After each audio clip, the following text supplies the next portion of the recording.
8월 24일 생생 주식입니다.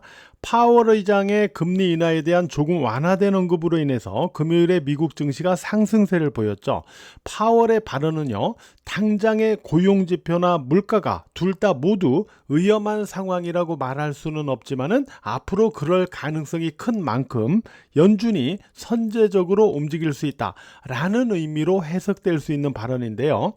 7월의 고용지표 충격이 영향을 준 것으로 보입니다.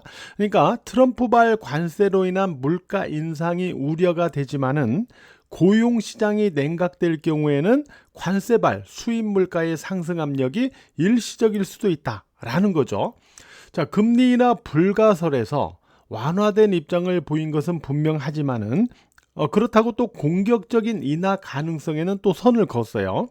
자, 이를 종합해 볼 때 결국 파월은요, 9월에 FOMC 발표 전에 노출될 8월에 미국 고용 보고서, 이거를 좀 주목할 가능성이 높아요. 만약에 7월에 이어서 8월의 고용 보고서도 약하게 나오면 결국 금리를 9월에 인하할 가능성이 높다라고 봐야 되겠고요.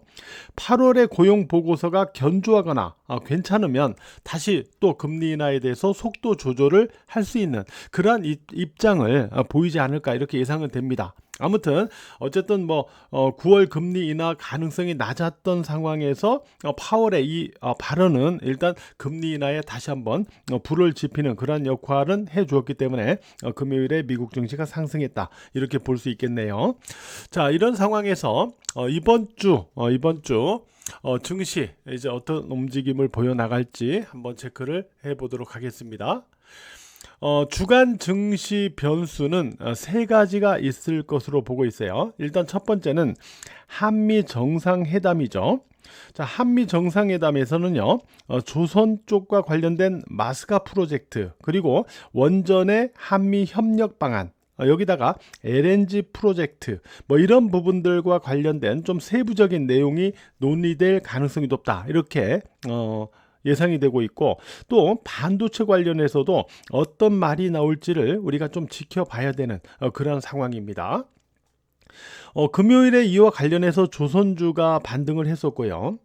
그 다음에 원전 쪽에서는 미국 같은 경우는 어떤 설계 쪽, 그리고 한국 같은 경우는 시공 쪽, 그러니까 한국의 원전 관련해서는 시공 능력이 글로벌적으로 세계적으로 인정을 받고 있기 때문에 미국이 설계하고 한국이 시공하는 이러한 어떤 협력 방안이 가능성이 높다, 이렇게 알려지고 있죠. 그러다 보니까 시공 능력을 갖고 있는 이러한 건설사, 그러니까 대우건설 같은 이런 건설사 관련주들의 주가가 지난주에 상승하는 그런 모습을 보였습니다. 또한 LNG 프로젝트 관련해서도 동성 화인텍 같은 종목들의 주가가 견조한 모습을 유지해주고 있는 그런 모습이죠.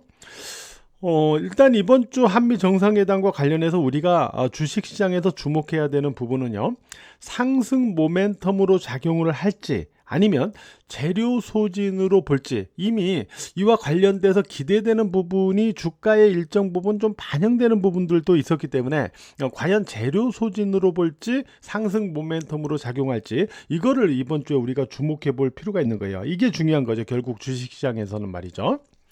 그 다음에 세제 개편안의 국무회의 의결과 관련된 부분인데 8월 14일에 입법 예고가 완료가 됐었죠.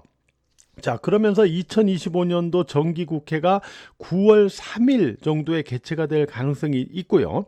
그 전에 국회에 이 세제 개편안이 제출이 돼야 됩니다.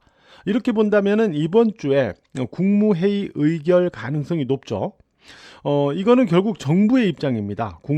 국무회의 의결은 정부의 입장이고, 이제 국회로 넘어가서 국회 본회의에서 가결이 되어야만 이제 법률로서 확정이 되는 건데, 어쨌든 정부의 입장이 중요할 거 아닙니까? 그래서 이번 주 세제 개편안 관련 국무회의 의결 결과가 어떻게 나올지, 이거 역시 이번 주 증시의 큰 변수다라고 봐야 되겠고요.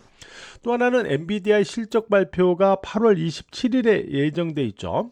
자, 엔비디아 실적을 주목하는 이유는 뭐냐면은 지난주에 샘 올트먼의 AI 버블 관련 언급이 있었고, 이와 관련해 가지고 이제 미국 증시가 조정을 보였던 부분이 있었잖아요. 그러다 보니까 엔비디아 실적이 다시 AI에 대한 신뢰감을 회복시켜 줄 수 있겠느냐, 바로 이 부분을 시장이 주목하는 거죠.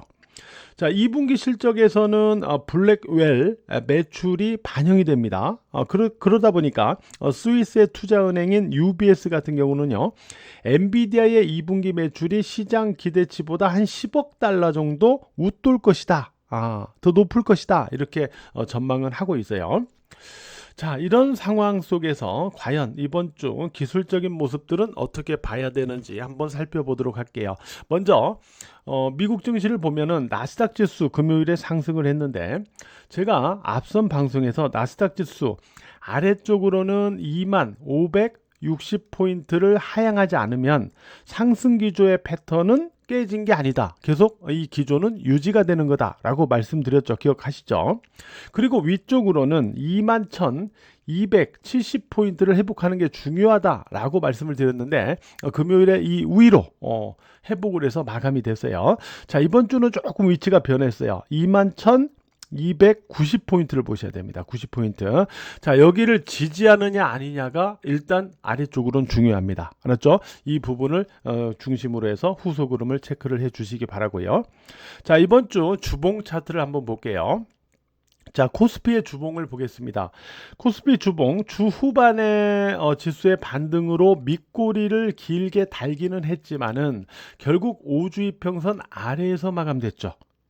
따라서 이번 주는 이제 위쪽으로는 3184포인트 여기가 위치하고 있는 5주 이평선을 다시 회복해서 지지로 전환시킬 수 있겠느냐, 이거를 우리가 체크해야 되고요.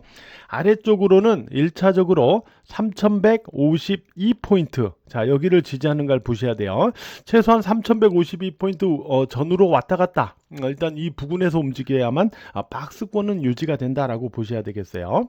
그리고 2차적으로는 3100포인트, 이게 중요하죠. 여전히 이게 지난주 지지가 되면서 그래도 대반등이 나타났던 거예요.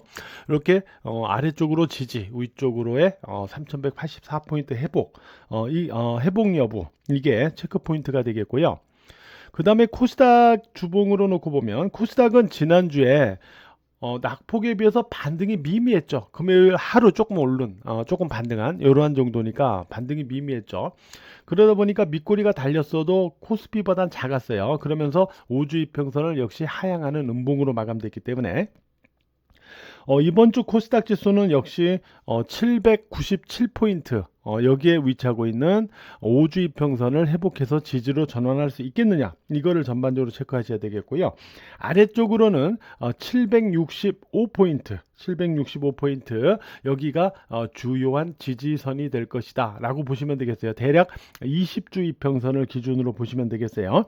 이 두 가지 위치를 기준으로 등락을 체크를 하셔야 됩니다.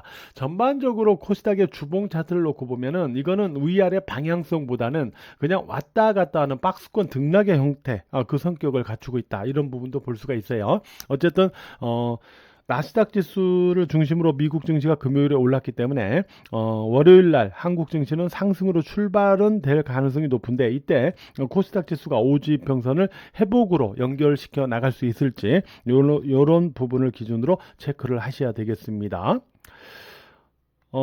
자, 이번 주 한 주도 파이팅 하시는 한 주가 되시기 바랍니다.